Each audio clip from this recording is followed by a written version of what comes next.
1492 Land Back Lane can stand for is the fact that wins can be had. Yes.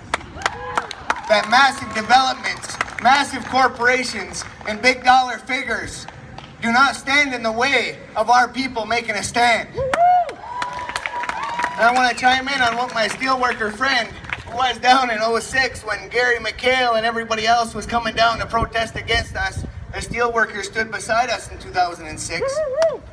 But he said we should be asking the Native people what it is we should be doing about the environment.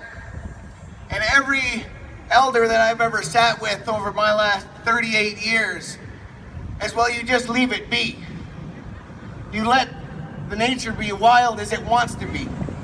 You let the deer roam wherever they want. You let the foxes and the raccoons go as they please, because that is what Mother Nature intended for them.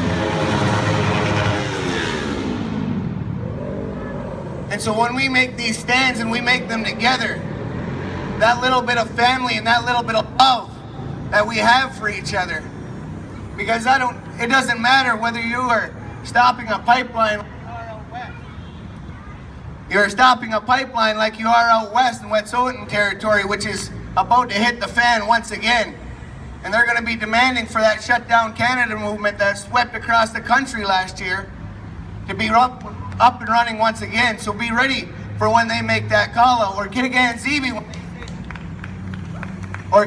Zibi, when they said no to non-native hunters coming up and overhunting the moose population. They said no, and they made sure that those hunters weren't coming up there to make sure that their people were going to be able to continue to have food for their families. So these fights are all within grasp. And so for people that aren't involved and aren't doing the work to continue to make sure that the environment, that climate change is something that we can tell our kids, our grandkids, our great-grandkids, that this was a worry that we had 100 years ago.